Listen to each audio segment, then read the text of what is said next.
welcome to Dynamite Delight and the show that I'm calling the St. Pat Attack. Not the St. Patrick's Day slam. That sounds so common. That sounds so mundane. That sounds what the little people would say. No, this is St. Pat Attack. This was a very large amount of content in one show. Easily, there's something in there that somebody's going to like. Now, will they all like it at the same time? No. There's no way. Because we got a couple of instances where there could have been some serious botches that could have badly injured somebody. But looked like it might not be that bad, but we don't know until maybe a couple of days from now. Opening, Cody Rhodes versus Pentagon Jr. Sienna Mano, if I'm pronouncing it right. I'm always bad with it.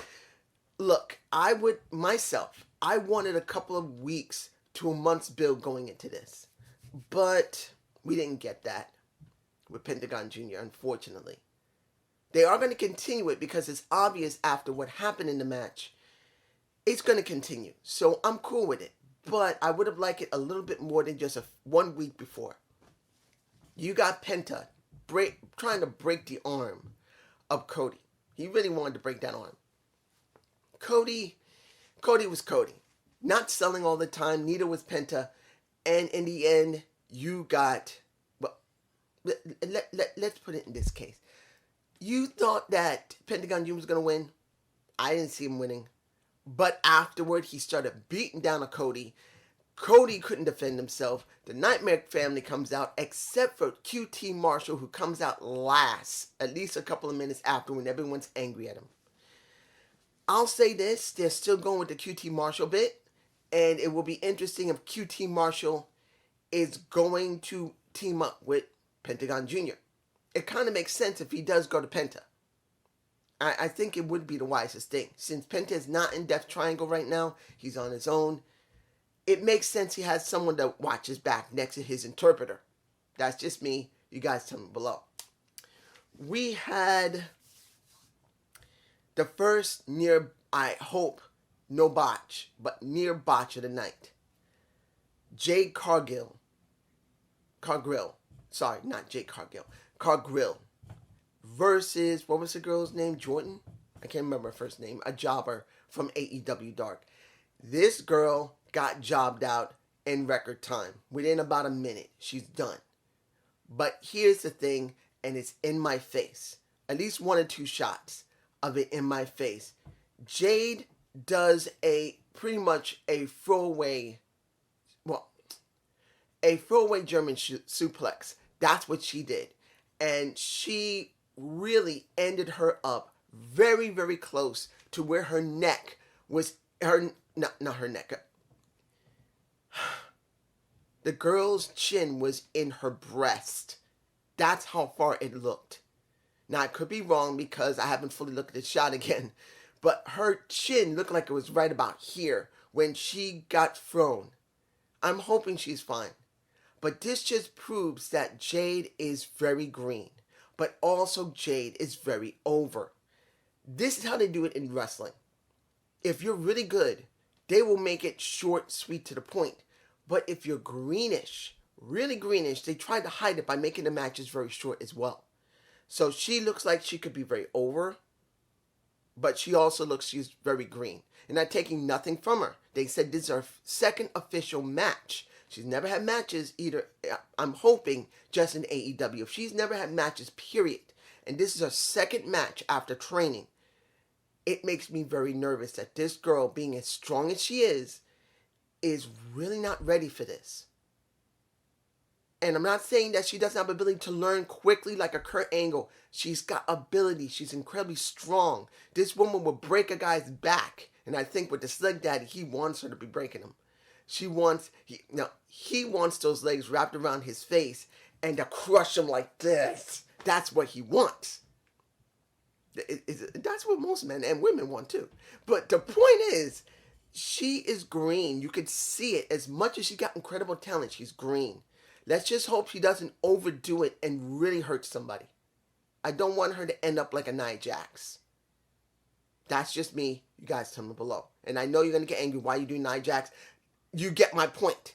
I don't want her to end up like Nia Jax. The girl does not wrestle right. Now, Let's move on to the pinnacle. That's what it's called. Telly. You got Spears. You got FTR. You got Warlow. You got DMJF. This was damn good promo. It was. If you have not seen it, I suggest you see it. And if you've already seen it, see it again. Because Telly put over everybody very well. I wasn't surprised about that. He said it very clearly at the very end of his promo. I started with 34 years ago with 4 of the best people around. And now I want to end with the best people around. He made it very clear how important it is to be working with the best. Then you get MJF, who cuts the best promo that you could see in a long time. I don't know about anybody else, but to me personally, he puts over everyone there. He also puts over Telly, and he puts over himself, and he makes it very clear. I wanted a faction of my own. I did not want the Inner Circle. I did not want a Y2J, a champion, a demigod. I don't need him, but I want him, but I want to be like him. I want to be me. I am 24 years old. I am, soon he'll be 25. I am this damn good. And I'm just like a fine wine, baby. I get better with age. Kind of like me. But in the end, he made it very clear that he's got another he got almost 25 years in the bucket waiting to be pulled out and just unwrapped. And I know I'm saying a bucket, but pretty much a bucket list of anybody is to be incredibly great, famous, and be meaningful in his life. Have some type of meaning. And that's what MJF is saying. And that is how good this promo made me so happy. He tried to piss everybody off in that promo. I was loving every moment of it. That's just me. Tell me below in the comments. Now, the 10-man tag, where the second near-death botch happened. You got Bear Country and the Jurassic Express with the newly signed BB, Butcher and the Blade, not adding the bunny in because she wasn't wrestling, even though she is eye candy. She's like, that's the bunny. You wonder if there's any kind of dirty shots of her. Honestly, there is. Not being insulting, but there is some shots. At least one. But in the end, once you see Money Matt talking about his empire, Money Matt Empire, he having the private party and the Butcher and the Blade, he is increasing his portfolio and making sure that by April 1st, he's getting paid. You better hope he gets paid. He owes a lot of money to that family. He owes a lot of money to his wife and kids. But in the end, was this a good match? It was okay for what it was. But this is the thing that I'm going to have to talk about in a Gump report. Because you see it here in my face. At one point, you got Marco Stunt grabbed by Bear Country. And he's thrown to do a helo over the top turn rope. And you see it in my face. If I didn't show it earlier, I think maybe here is the right place. If it wasn't for Blade, Braxton Sutter, the former Braxton Sutter of Impact Wrestling, the Blade, if he had not grabbed around his neck with his hand, he would have face planted and snapped that freaking little neck of his. He would have been done. There was no way he would have survived that. He would have been done, guys. I'm sorry. He barely survived that.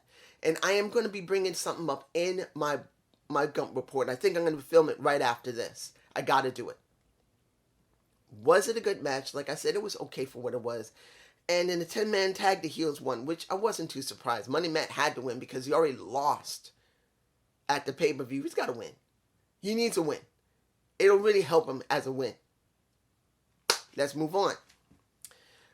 The Good Brothers versus Mox and King. Now, they had it was a nice video before the match of Mox and King talking. These guys, you could feel these two know each other very well. If they're not real friends in real life, they are simulating it so damn well. It just shows that if they weren't friends before meeting in AEW, they are now. Because you could feel that these guys know how to talk between each other. They just do. But my guess is in real life they're friends. They got to be. It was done well. The match itself, you got them getting beat up, and that's King and Mox. They just got their asses whooped before the match. And then they went to the match. And it's King and Mox, I believe, that won. Yeah, they won. And then you got the beatdown afterward. And then you got Kenny Omega coming out, snapping the ankle of, well, it's actually Carl who snaps the ankle because he got insulted being told, oh, he just looks like garbage, and his partner being called the googly eyes. He got pissed about that. That's why he snapped that ankle. Then you were about to get the snapping of the neck of a Mox by Kenny Omega because he did come out. And it's the Bucks who come out. Now, mind you, beforehand, there was an interview with the Bucks, and Don comes out. And he makes it very clear. You know, you did not hit me in the face. Yeah, I lied. But you know what? I needed to because Kenny was here. He's now here. He was great. Now he's a god. He is the best. He's the pinnacle of wrestling. It had to happen. But I got to ask you guys something. And he does say this before he leaves. He says, before you whack me in the face, let me ask you this question. When you were in New Japan, you were great. What are you now? Look at yourself in the mirror and ask yourself, are you the same Young Bucks that I saw in New Japan, or are you something different? Now, fast forwarding past the match, they come out. They try to stop them from trying to snap the neck of a Moxley. They did match. I think the reason I'm botching here is because finally they're doing it. The dissolving of the Elite, because it had to happen. It hasn't been much of the Elite, but now it's obvious. The Bucks are not with Kenny. They're not with Carl and Luke. They're not with Don. They are on their own. There is no Elite. Unless they're going to reform the Elite, and they're going to have, well, Hangman Page with them, and it's just going to be those three, they're done. The Elite's finished. And I'm glad it was, because it needed to be finished. It was time. I mean, All Elite Wrestling, yes, that's in the name, and their faction was the Elite. But it had to happen eventually. Cody's not with the Elite. Hangman Page is not with the Elite.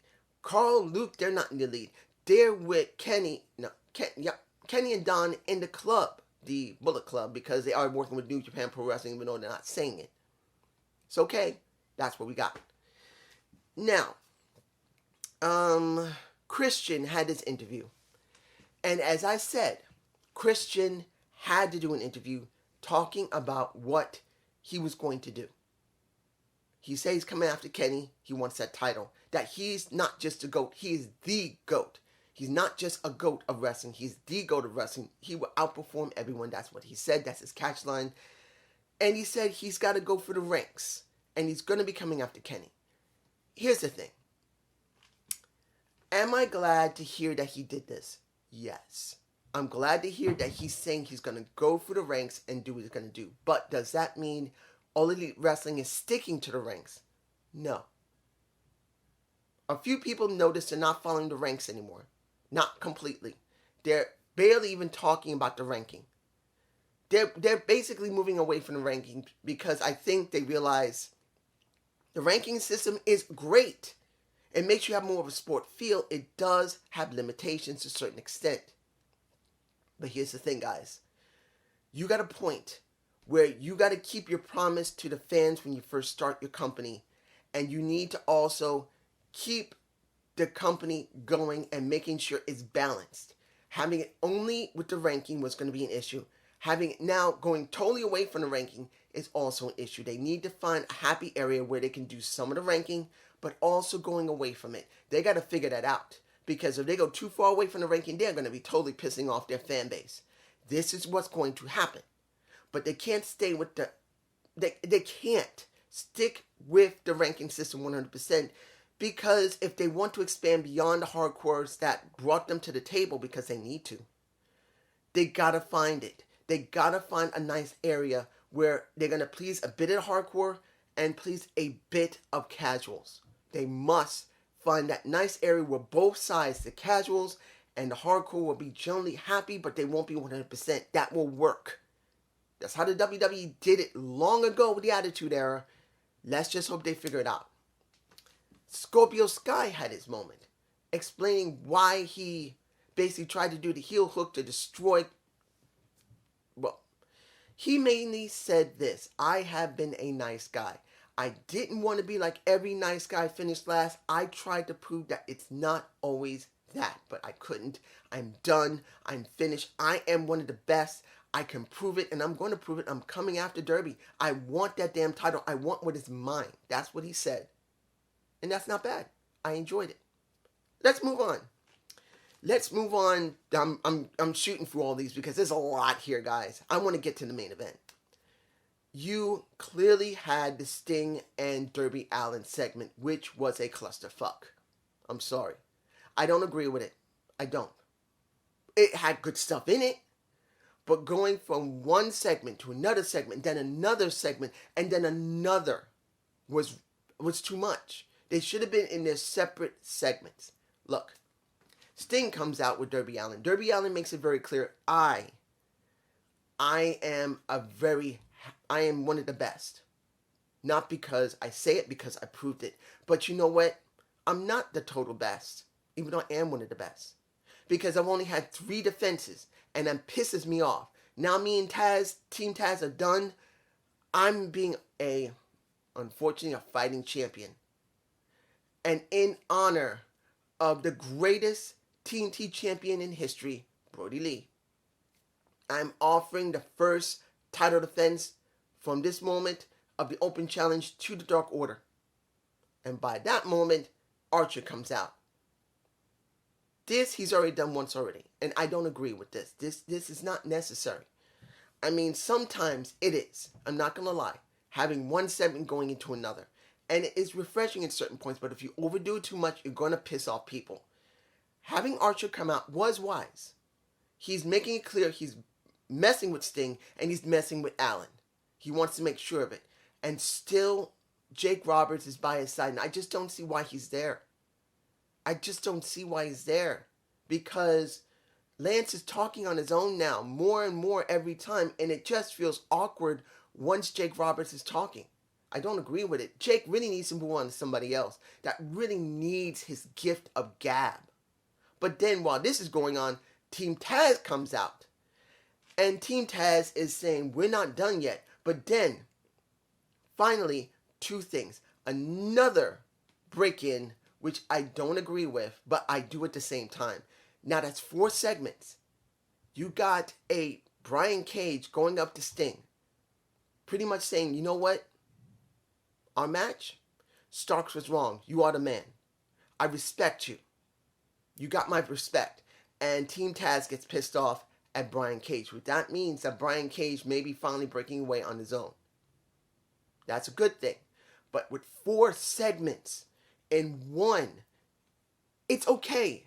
For me, it isn't. For other people, it probably will be. I'm just being honest here. For me personally, I do not agree. I'm a little hungry, guys. I do not agree. I don't. But other people, they'll be fine with it. And that's okay. But I hope they don't do this too often. If it's stuck with these groups of guys, okay. If it's only them. But if it's everybody else, you're going to have problems. Now, Phoenix versus Angelico from Hybrid 2. Very good match. I did enjoy it. And you got Penta, little brother, the Phoenix. And I may do a... Tell me if you want me to do a Gump report on how I feel about Rey Fenix versus Rey Mysterio. What I think might happen if they hadn't already gone up against each other already. But it's good to see that Rey Fenix won. I want to see more of Pac. Where is he? I'm hoping he's alright. But I want to see more of Pac. I want to see Pac wrestle. He's my favorite wrestler. I'm saying wrestler. I am anxious to get to the end of the show. Here it is, guys. The opening with them in the ring. A lights out, unsanctioned match. The lights go out, the lights come back on. When these two get in the ring, and that is Thunder Rosa and Britt Baker, there is nothing restricted. It's no holds barred, No count out, no disqualification, anything goes. Now, have we seen matches like this before? Yes. Have we seen it with women? Impact Wrestling? Yes. We did see this with Jade and with Rosemary. They tore it up.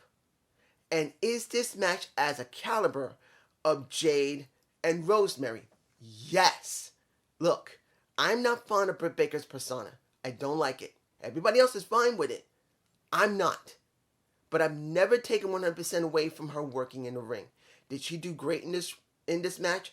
Hell yes, she did. Did Thunder Rosa do great in this match? Damn straight she did. This was a damn good unsanctioned match for women. It's up there with Rosemary and Jade, the second match they had.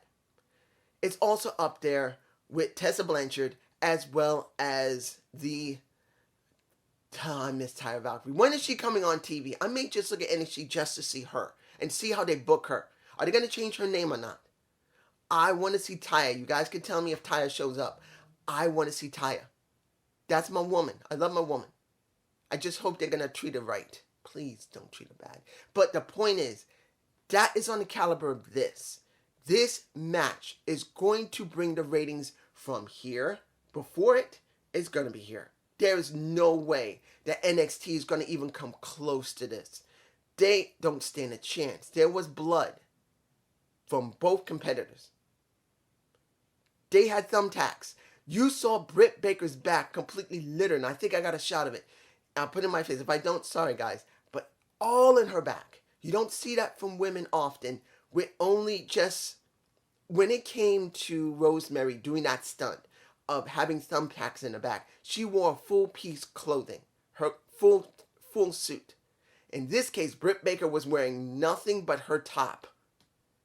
That shit must have freaking hurt. And then Thunder Rosa going chest first into those tacks. I don't care what you say. Look, her tits must have hurt after that. Something had to prick her. I don't care. A guy is going to hurt. A girl is going to hurt. So this was the best match of the night. Hands down. It told a good story between Britt and Thunder Rosa. You got Britt being put through a table, and I believe it was a tombstone pile driver, or pile driver. No, was it a tombstone pile driver? Or was it a regular pile driver? I cannot remember. I think it was a regular pile driver. But the point, it was damn good. You even got Rebel going through a table. It was excellent. What does this mean for AEW? A damn good boost in ratings. If it doesn't, I'll be surprised. Because it's not about everything else. It's about the ending of the show. It's not going to be Christian that moved the needle. It was Britt and it was Thunder Rosa who moved the needle. Flat out, they just did. Does it mean that it's going to keep that up? I don't know. But this was the best match. And easily a number one contender match. I mean, number one. A match for the best of the year. A contender. Easily. That's how good it was. But this is just me. Have a good day. Have a good night. Peace.